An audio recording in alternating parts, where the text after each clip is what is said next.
ಕೃಷ್ಣ ಅಡುಗೆ ಮನೆಗೆ ಸ್ವಾಗತ ಫ್ರೆಂಡ್ಸ್. ಇವತ್ತು ನಾನು ತಟ್ಟೆ ಇಡ್ಲಿ ಮಾಡೋದು ಹೇಗೆ ಅಂತ ತೋರಿಸ್ಕೊಡ್ತೀನಿ ನೋಡಿ. ಈ ಅಕ್ಕಿ ತೊಗೋತಾ ಇದ್ದೀನಿ, ಸೇಲಂ ಅಕ್ಕಿ ಅಂತ ಹೇಳ್ತಾರಿದು. ಈ ಅಕ್ಕಿ ತೊಗೊಂಡಿದ್ದೀನಿ.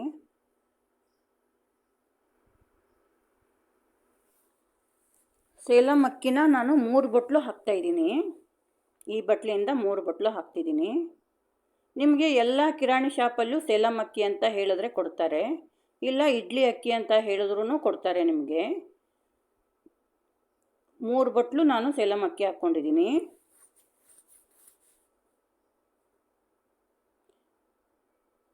ಹಾಗೆ ಅರ್ಧ ಬಟ್ಲು ಉದ್ದಿನಬೇಳೆ ಹಾಕ್ಕೋಬೇಕಾಗತ್ತೆ. ನಾನು ಬೆಳಗ್ಗೆ ನೆನಾಕ್ತಾ ಇದ್ದೀನಿ. ಇದನ್ನು ಸುಮಾರು ಒಂದು 7-8 ಗಂಟೆ ನೆನಾಕ್ತಾ ಇದ್ದೀನಿ. ಸಾಯಂಕಾಲ ಒಂದು 4-5 ಗಂಟೆಗೆ ರುಬ್ಕೋತೀನಿ. ಇವಾಗ ಎರಡಕ್ಕೂ ನೀರು ಹಾಕಿಬಿಟ್ಟು ನೆನೆಯೋಕ್ಕೆ ಬಿಡೋಣ. ಸುಮಾರು ಒಂದು 8 ಗಂಟೆಗಳ ಕಾಲ ನೆನೆಯಬೇಕಾಗತ್ತೆ ಇದು. ಅಕ್ಕಿನೂ ಉದ್ದಿನಬೇಳೆನೂ ಬೇಗ ನೆನೆಯಕ್ಬಿಟ್ಟು ಬೇಗ ರುಬ್ಕೋಬೇಕಾಗತ್ತೆ, ಅಂದರೆ ಚೆನ್ನಾಗಿ ಹುಳಿ ಬರುತ್ತೆ. ನೋಡಿ, ಇವಾಗ ಸುಮಾರು ಒಂದು 5 ಗಂಟೆ ಆಗಿದೆ. ಚೆನ್ನಾಗಿ ನೆಂದಿದ್ದಾವು. ಇವಾಗ ರುಬ್ಕೊಳ್ಳೋಣ.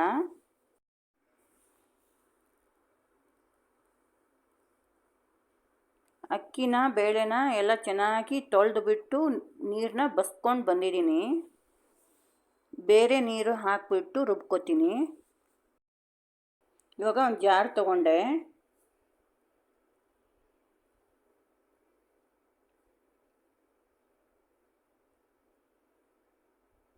ಜಾರಿಗೆ ನಾನು ನೆನೆಸಿರೋಂಥ ಅಕ್ಕಿ ಹಾಕ್ತೀನಿ.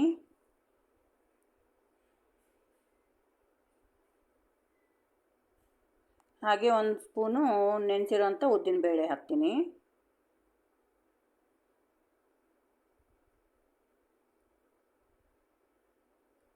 ನೀರು ಹಾಕ್ತೀನಿ ನೋಡಿ. ಇವಾಗ ರುಬ್ಕೊಂಬರ್ತೀನಿ, ನುಣ್ಣಗೆ ರುಬ್ಕೊಂಬರ್ತೀನಿ.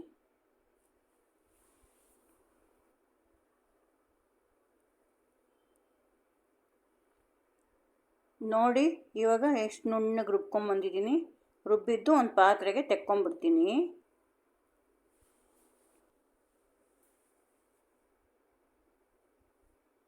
ಹಾಗೆ ಉಳ್ದಿರೋದನ್ನೆಲ್ಲ ಹಾಕ್ಬಿಡ್ತೀನಿ. ಅಕ್ಕಿನೂ ಉದ್ದಿನಬೇಳೆ ಎಷ್ಟು ಉಳ್ದಿದೆಯೋ ಅಷ್ಟೂ ಹಾಕಿದೆ.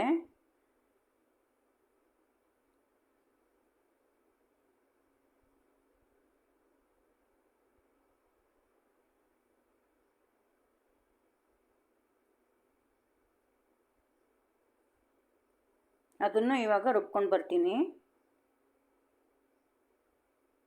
ನೋಡಿ, ಅದನ್ನು ರುಬ್ಬಿದ್ದಾಯಿತು.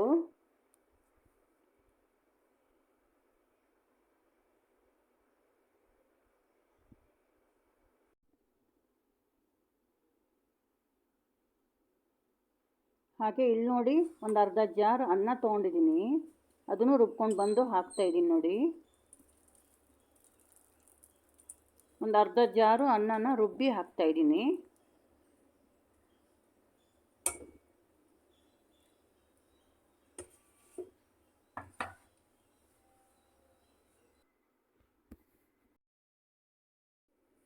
ಇವಾಗ ನಾನು ಚೆನ್ನಾಗಿ ಮಿಕ್ಸ್ ಮಾಡ್ತೀನಿ ನೋಡಿ. ಸ್ವಲ್ಪ ನೀರು ಹಾಕೋಣ, ತುಂಬ ಗಟ್ಟಿ ಅನಿಸಿದ್ರೆ ನೀರು ಹಾಕ್ತೀನಿ. ಚೆನ್ನಾಗಿ ಮಿಕ್ಸ್ ಮಾಡಬೇಕು.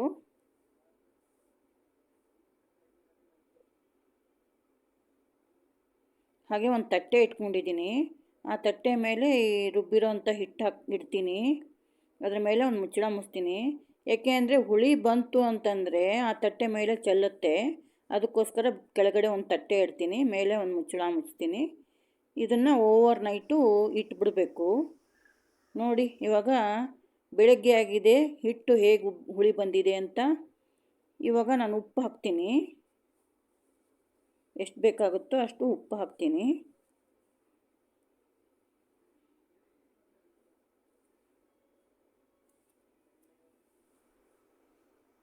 ಚೆನ್ನಾಗಿ ಮಿಕ್ಸ್ ಮಾಡೋಣ.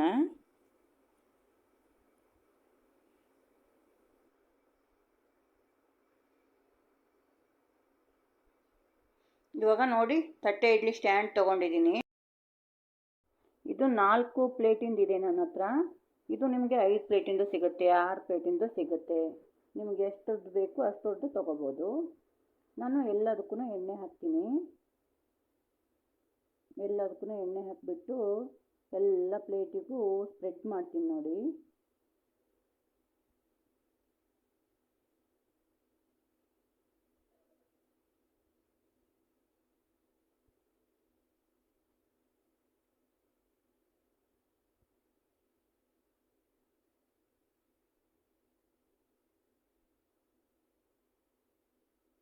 ಎಲ್ಲ ಪ್ಲೇಟಿಗೂ ಸ್ಪ್ರೆಡ್ ಮಾಡಿದ್ದಾಯಿತು.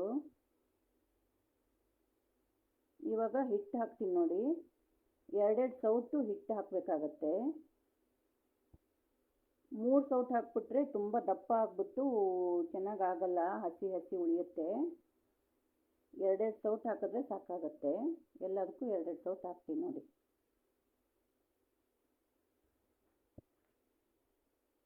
ಇವಾಗ ತಟ್ಟೆ ಇಡ್ಲಿ ಸ್ಟ್ಯಾಂಡ್ಗೆ ನಾನು ಜೋಡಿಸ್ತೀನಿ ನೋಡಿ.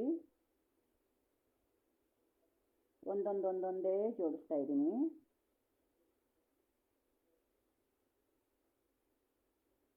ಈ ಥರ ಜೋಡಿಸ್ಬಿಟ್ಟು ಲಾಕ್ ಮಾಡ್ತೀನಿ.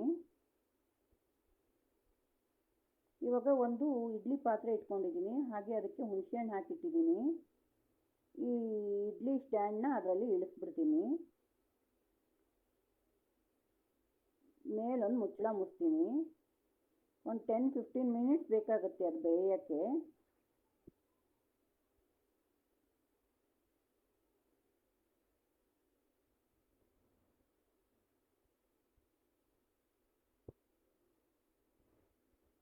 ಇವಾಗ ಬೆಂದಿದ್ದಾಗಿದೆ. ಸ್ವಲ್ಪ ಕೈಗೆ ನೀರು ಹಚ್ಕೊಂಡ್ಬಿಟ್ಟು ಮುಟ್ಟು ನೋಡಿದ್ರೆ ಗೊತ್ತಾಗುತ್ತೆ ಬೆಂದಿದೆ ಅಂತ. ಇವಾಗ ತೆಗಿತೀನಿ ಆಚೆ. ಅದರಲ್ಲಿ ನೀರೆಲ್ಲ ಅಂಟ್ಕೊಂಡಿರುತ್ತೆ, ನೀರು ಒಂದು ಸ್ವಲ್ಪ ಬಸ್ಕೊಂಡ್ಬಿಡ್ಬೇಕು.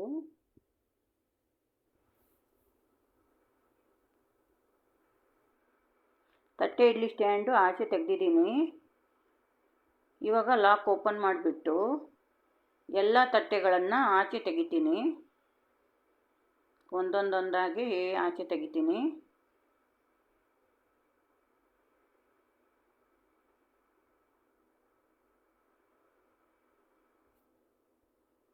ಬಿಸಿ ಇರುತ್ತೆ, ಸ್ವಲ್ಪ ಬಟ್ಟೆ ತಗೊಂಡು ತೆಗಿಬೇಕಾಗತ್ತೆ. ಇದು ಒಂದು ಸ್ವಲ್ಪ ತಣ್ಣಗಾಗಕ್ಕೆ ಬಿಡಬೇಕು, ಏಕೆಂದರೆ ಬಿಸಿ ಇದ್ದಾಗ ಚೆನ್ನಾಗಿ ಬರಲ್ಲ ಇಡ್ಲಿ ತೆಗಿಯೋಕ್ಕೆ. ನೋಡಿ, ತಣ್ಣಗಾಗಿದ್ದಾಯಿತು. ಇವಾಗ ಒಂದು ಚಾಕುವಿಂದ ಇಡ್ಲಿನ ಆಚೆ ತೆಗಿ. ಸುತ್ತು ಚೆನ್ನಾಗಿ ಬಿಡಿಸ್ಕೋಬೇಕು, ಬಿಡಿಸ್ಕೊಂಡ್ರೆ ನೀಟಾಗಿ ಬರುತ್ತೆ. ನೋಡಿ ಎಷ್ಟು ಸಾಫ್ಟಾಗಿ ಸ್ಪಾಂಜಿ ಬಂದಿದೆ ನೋಡಿ. ಮುರಿದು ತೋರಿಸ್ತಾ ಇದ್ದೀನಿ ನೋಡಿ, ಎಷ್ಟು ಸಾಫ್ಟಾಗಿದೆ. ನೀವು ಒಂದು ಸಾರಿ ಮನೆಯಲ್ಲಿ ಟ್ರೈ ಮಾಡಿ ನೋಡಿ. ಇಷ್ಟ ಆದರೆ ಲೈಕ್ ಮಾಡಿ, ಕಮೆಂಟ್ ಮಾಡಿ, ಶೇರ್ ಮಾಡಿ. ದಯವಿಟ್ಟು ಕಮೆಂಟಿಗೆ ರಿಪ್ಲೈ ಮಾಡ್ತೀನಿ ನೋಡಿ. ಎಷ್ಟು ಚೆನ್ನಾಗಿ ಬರ್ತಾ ಇದ್ದಾವು ಇಡ್ಲಿನ.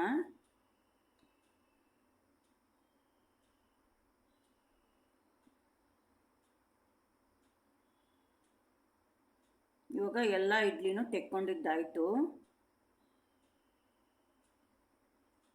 ನೋಡಿ, ಎಷ್ಟು ಸಾಫ್ಟಾಗಿ ಬಂದಿದ್ದಾವು.